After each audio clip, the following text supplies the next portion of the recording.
दोस्तों, fungal infection से बचने के लिए संतुलित आहार और उचित स्वच्छता जरूरी है। लूज कपड़े पहनने से भी फंगल इन्फेक्शन को रोकने में मदद मिल सकती है। टाइट नायलॉन, पॉलिस्टर के कपड़े नहीं पहनने चाहिए। रोज साफ पानी से नहाना चाहिए और शरीर को अच्छे से क्लीन और ड्राई रखना चाहिए। आज के इस वीडियो में फंगल इन्फेक्शन के बारे में विस्तार से जानेंगे।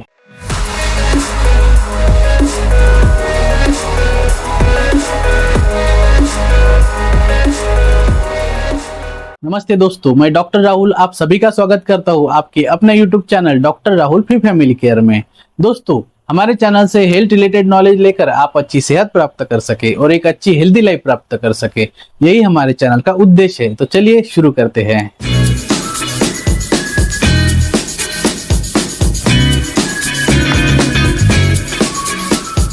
फंगल इन्फेक्शन किसी को भी प्रभावित कर सकता है और शरीर के कई हिस्सों में हो सकता है। किसी खिलाड़ी को पैर में फंगल इन्फेक्शन मतलब एथलीट फुट, बच्चों को मुंह में फंगल इन्फेक्शन यानी माउथ थ्रश और किसी महिला को योनि में फंगल इन्फेक्शन आदि हो सकते हैं। विभिन्न प्रकार के कवक या फंगस फंगल इन्फेक्शन का कारण बन सकते हैं। जनरली फंगस जो आमतौर पर आपके शरीर के ऊपर या अंदर मौजूद होते हैं, जब वे कंट्रोल से बाहर हो जाते हैं तब इन्फेक्शन का कारण बन सकते हैं। फंगल इन्फेक्शन संक्रामक यानी कंटेजियस हो सकता है। वे एक व्यक्ति से दूसरे व्यक्ति में फैल सकते हैं। कुछ मामले में आप इन्फेक्टेड थिंग्स जैसे कि use towel, use socks, use कंघी आदि से बीमारी पैदा करने वाले फंगस को कैच कर सकते हैं। अब हम देखेंगे फंगल इन्फेक्शन होने का सबसे अधिक खतरा किसे होता है और कुछ कॉमन पाए जाने वाले फंगल इन्फेक्शन के लक्षण और इलाज आदि देखेंगे, जिसमें फंगल इन्फेक्शन के कुछ यह प्रकार है, जैसे कि फंगल एजेंट की वजह से जब बालों में इन्फेक्शन होता है। उसके बाद नेक्स्ट इज एथलीट फुट, यह पैरों में होने वाला एक आम संक्रमण है। इसमें फंगस गर्म ह्यूमिड टेम्परेचर जैसे जूते, मोजे, स्विमिंग पूल और सार्वजनिक नमी वाले पर्यावरण में तेजी से बढ़ते हैं। इस वजह से यह गर्मियों में और नम जलवायु वाले स्थानों में मुख्यतः पाए जाते हैं। नेक्स्ट इज नेल में फंगल इन्फेक्शन होना।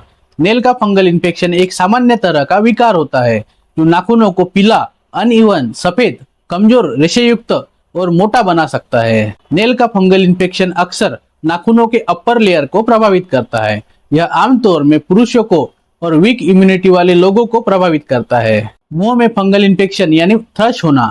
कैंडिडा नामक फंगस के कारण मुंह में फंगल इन्फेक्शन यानी थ्रश हो जाता है। जीभ पर सफेद होना या अंदरूनी गाल पर हल्के पीले रंग की परत होना थ्रश के लक्षण हो सकते हैं। Next is Candida albicans. Candida albicans एक हानिकारक फंगस है जो मुंह में, आंत्रपद और योनि में पाया जाता है। कैंडिडा संक्रमण, जिसे यीस्ट संक्रमण भी कहा जाता है, आमतौर पर त्वचा, मुंह की लेयर और इंटेस्टाइन और वजाइनल पार्ट को प्रभावित कर सकता है। नेक्स्ट इज दाद। यह त्वचा का कॉमन फंगल इन्फेक्शन है। दाद मुख्य रूप से आपकी त्वचा, सिर की त्वचा, पैरों, जांग और जननांगों के बीच के जुड़ने वाले हिस्से को प्रभावित कर सकता है। नाउ फंगल इन्फेक्शन के लक्षणों की बात करें तो हर प्रकार के फंगल इन्फेक्शन को अलग अलग लक्षण होते हैं।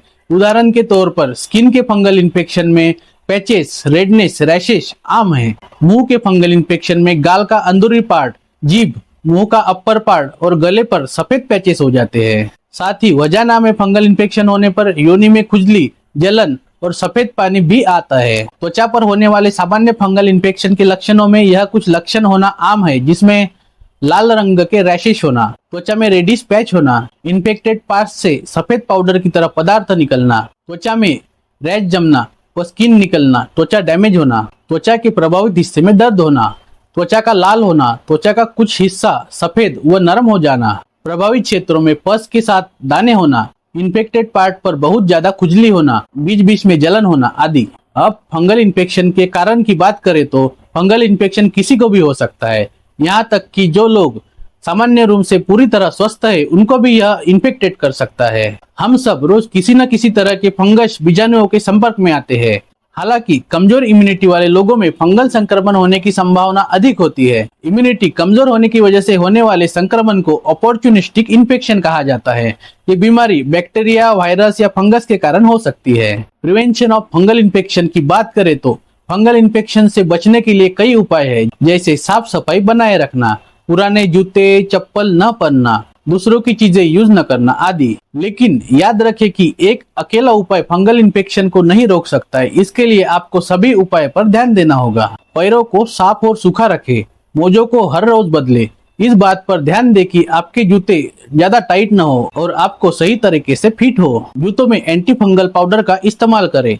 पुराने जूते और चप्पल पहनने से बचें। इसके अलावा आप दूसरों के साथ जूते शेयर न करें। जिस जगह पर आप नियमित रूप से नंगे पैर चलते हो उस फर्श को अच्छी तरह साफ रखें। अपना चेहरा नियमित रूप से धोएं।